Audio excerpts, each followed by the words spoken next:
Hello everyone, in this tutorial, I'll be showing you how to use the Path 2D node in Godot 4. To get started, make sure you have your object in the scene that you want to move along the path.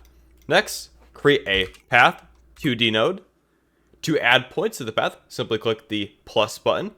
Then you can click and add new points. To move points around, click the first option, then you can click and drag your points.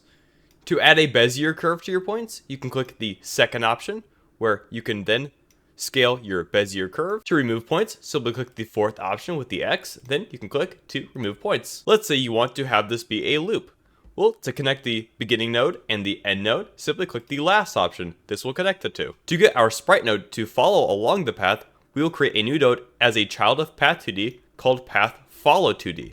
And then we will make the sprite a child of that. Make sure that the transform is zeroed out so it is connected to it. Now click back to Path Follow 2D. And here you'll see two options called progress and progress ratio. Progress is in pixels, so as you drag this, it will progress along the line in terms of pixels.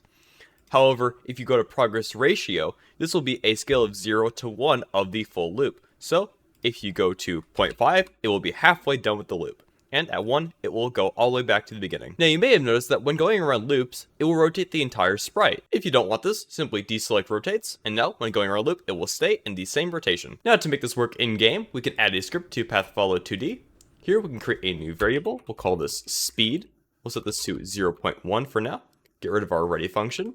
And in our process function, we can type progress ratio plus gets delta times speed. And as long as we have loop enabled inside of our Path Follow 2D, we can press play, and you'll see that our sprite will follow along the path infinitely. Anyways guys, I hope you found this story helpful. If you have any questions or comments, please leave them down below, and don't forget to like and subscribe. Thank you!